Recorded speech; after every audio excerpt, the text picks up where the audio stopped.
Hello बच्चों, आइए प्रश्न को देखते हैं। प्रश्न दिया गया, मैं x के सापेक्ष अवकलन ज्ञात कीजिए। हमें दे रखा साइन x और इसकी घात x प्लस में साइन इनवर्स वर्गमूल x। बच्चों, इस प्रश्न की जो हमारी मुख्य अवधारणा वो क्या बनती है? मुख्य अवधारणा हम जानते हैं बच्चों, जब हम अवकलन करते हैं x के सापेक्ष में u और v का, तो हमारे अवकलन करने का क्या सूत्र होता है? हमारे अवकलन करने का सूत्र होता है u ऐसे कैसे, v का अवकलन, फिर प्लस में v ऐसे कैसे अवकलन करते हैं फिर u का। और हम जानते हैं जब हम अवकलन करते हैं x के सापेक्ष में साइन इनवर्स x का, तो ये बराबर क्या होता है? बराबर होता है 1 में वर्गमूल 1 माइनस में x की घात 2 के। अब ये देखो हमें क्या दे रखा है प्रश्न में, हमें बोला है कि साइन x और इस पूरे की घात x प्लस में साइन इनवर्स वर्गमूल x। हम इसको y के बराबर मान लेते हैं, y बराबर साइन x और इस पूरे की घात x फिर प्लस में साइन इनवर्स वर्गमूल x। हम इसको मान लेते हैं y1 और इसको मान लेते हैं y2, और ये तो हमारा y के बराबर है ही। हम क्या करेंगे, सबसे पहले y1 हल करेंगे, फिर y2 हल करेंगे, फिर यहाँ पे इन दोनों के मान रख देंगे तो, और इन दोनों को आपस में जोड़ देंगे तो कितना आ जाएगा यहाँ से। पहले हम करेंगे y1 को हल, y1 को हल करेंगे, y1 बराबर हमारा क्या है साइन x और इस पूरे की घात x। अब ये देखो जब हम इसको x के सापेक्ष में इसका अवकलन करेंगे तो इसको कैसे करेंगे हम हल, हम क्या करेंगे दोनों तरफ है ना लॉग कर देंगे।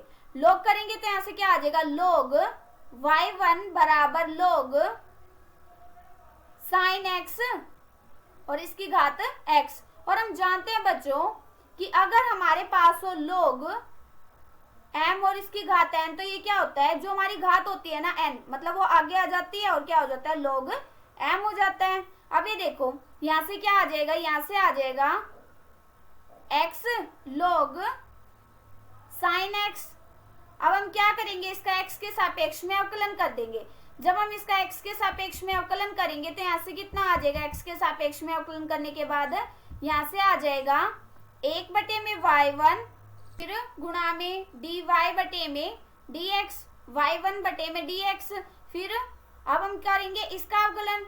ये देखो जब हम इसका अवकलन करेंगे, ये u है और ये क्या है v, तो u और v का करते हैं तब हम जानते हैं u और v का अवकलन करने का हमारा क्या सूत्र होता है, इसका सूत्र होता है u ऐसे कैसे, फिर अवकलन करते हैं v का, फिर प्लस में v ऐसे कैसे अवकलन होता है u का। तो यहाँ से कितना आ जाएगा, यहाँ से आ जाएगा x तो ऐसे कैसे क्योंकि u है, और अवकलन करेंगे जब log साइन का तो क्या आ जाएगा 1 में साइन x फिर गुणा में कोस, मतलब साइन का अवकलन भी होगा तो ये क्या हो जाएगा कोस x, फिर प्लस में, और इसके बाद हम करेंगे v ऐसे कैसे रखेंगे और u का अवकलन करेंगे तो यहाँ से आ जाएगा log साइन x गुणा में x का करेंगे तो कितना आ जाएगा 1।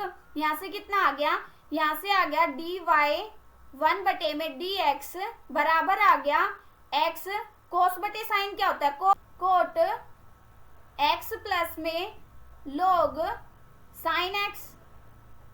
अभी देखो ये यहाँ पे 1 में y1 था ना, भाग में था, तो यहाँ पे क्या आ जाएगा गुणा में y1।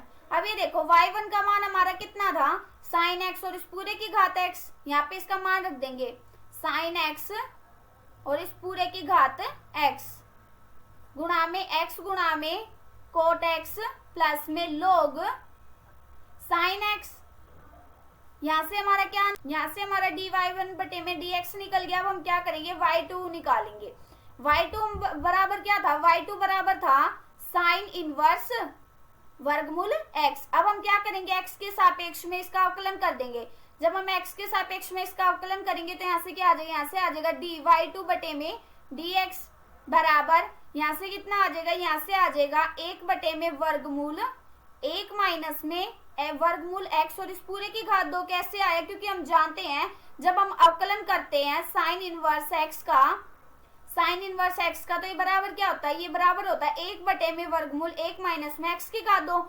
अब ये देखो हमारा यहाँ पे x की जगह क्या है, वर्गमूल x है, तो यहाँ पे क्या आ जाएगा वर्गमूल x और इसकी घात 2, यहाँ से और गुणा में इसका करेंगे, अब गुणा में वर्गमूल x का करेंगे तो कितना आ जाएगा, 1/2 गुणा में वर्गमूल x। कैसे आया, क्योंकि हम जानते हैं जब हम अवकलन करते हैं x की घात n का, तो ये क्या होता है, अवकलन करने के बाद जितनी हमारी घात होती है वो आगे आ जाती है और इसकी एक घात कम हो जाती है। अभी देखो वर्गमूल x है, तो यहाँ पे करेंगे x की घात 1/2 है ना, तो कितनी आ जाएगी, 1/2 गुणा में x की घात माइनस के 1/2। यहाँ से कितना आ गया, 1/2 गुणा में माइनस का है ना, नीचे जाके ये क्या हो जाएगा, हमारा प्लस का हो जाएगा। या तो हम वर्गमूल x लिख ले या फिर x की घात 1/2 लिख ले। यहाँ से देखो 1/2 गुणा में वर्गमूल x आ गया। यहाँ से dy/2 बराबर क्या आ गया, dy/2 बराबर आ गया 1/2 गुणा में वर्गमूल x। और अंदर यहाँ पे कितना आ जाएगा, यहाँ पे आ जाएगा वर्गमूल 1 माइनस में x, क्योंकि ये घात से वर्गमूल कट जाएगा ना यहाँ पे। अब ये देखो हमें क्या करना था, इसका हमें क्या करना था, समाकलन करना था ना x के सापेक्ष में। जब हम इसका करेंगे समाकलन तो यहाँ से क्या आ जाएगा, dy/dx और बराबर dy1/dx, फिर प्लस में dy2/dx। हमने dy1/dx भी निकाल लिया और dy2/dx भी निकाल लिया। इस समीकरण का नाम रख देते हैं, हमारा समीकरण नंबर 1 है, और इसका रख देते हैं समीकरण नंबर 2, और इसका रख देते हैं समीकरण नंबर 3। अब हम क्या करेंगे, समीकरण नंबर 2 और समीकरण नंबर 3 का मान समीकरण नंबर 1 में रख देंगे।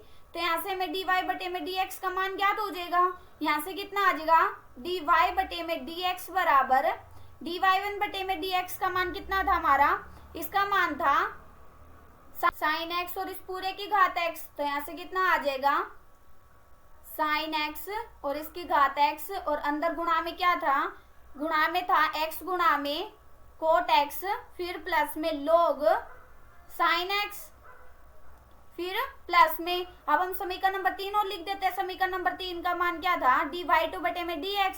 तो यहाँ से आ जाएगा 1/2 वर्गमूल x गुणा में वर्गमूल 1 माइनस में x। ये हमारा क्या आ गया, उत्तर। आशा करती हूँ कि बच्चों आप सबको समझ आया होगा। धन्यवाद।